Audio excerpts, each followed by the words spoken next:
is no secret. The U.S. military has had trouble hitting recruiting targets these last couple of years. Earlier this year, the Department of Defense estimating the three primary branches, the Army, Navy, and Air Force, would fall short of their recruitment goals for 2023 by up to 10,000. This comes as the armed forces struggles to enlist new soldiers.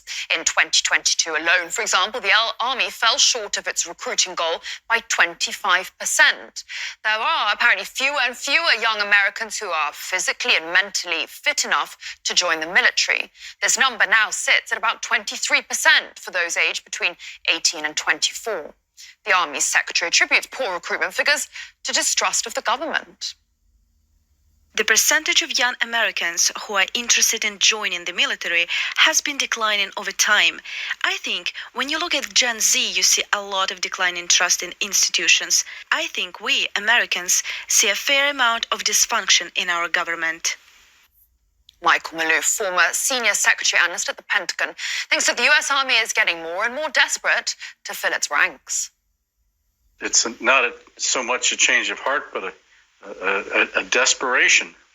It's a change because of desperation to fill the ranks. The recruitment is way down. Just in the Army alone, it's 15,000, and the only service in the United States that has met a quota is the United States Marine Corps, and that's the only one. All the others, the Air Force, even the Coast Guard, and the Navy, they're all down. Even though the offer is there, the question will be how many actually will take up that offer. And if it's been a while now since many of them had to make that readjustment, and so that will mean that they may have other jobs that obviously will pay more. So they may not take up that offer. Military says it's facing a recruiting crisis.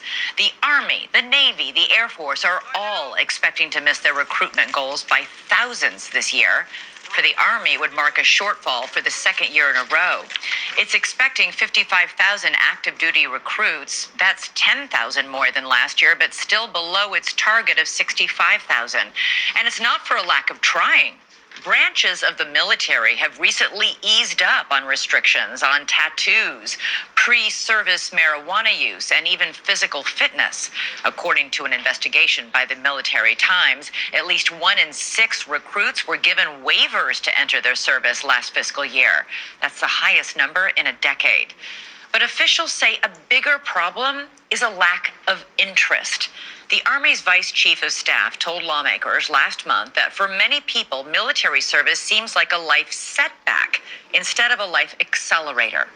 News Nation's Alex Capriello has more for us, joining us now live from the battleship Iwo Jima in San Pedro, California. Hey, Alex. Yeah, hey there, Elizabeth. For this News Nation special report, I spoke to members of the U.S. Army, the Navy, and the Special Forces. With a recruitment shortfall in the tens of thousands, they tell me enlisting young American men and women has never been a higher priority. It's a major effort to maintain a defense that for centuries has been declared the very best in the world. Company, forward! Our military is in crisis, an overwhelming issue blatantly apparent in recruitment centers across the country, which, despite offering lucrative signing bonuses of up to $100,000 in tuition reimbursement opportunities for soldiers, spouses, and children, are still struggling to sign new soldiers.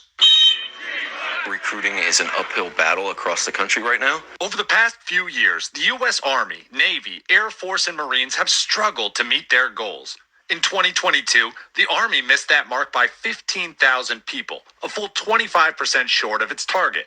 In 2023, the Army projects a 10,000 soldier shortfall. Likewise, the Navy wants to bring aboard 50,000 active duty and reserve recruits this year. We are challenged by the fact that a small number of young Americans, 23%, are qualified to serve. Fewer still, we're finding, are interested in serving. And that's something that we are working very hard to change. Former Green Beret John Spears fought in Vietnam. He points to a number of reasons why the decline is so significant.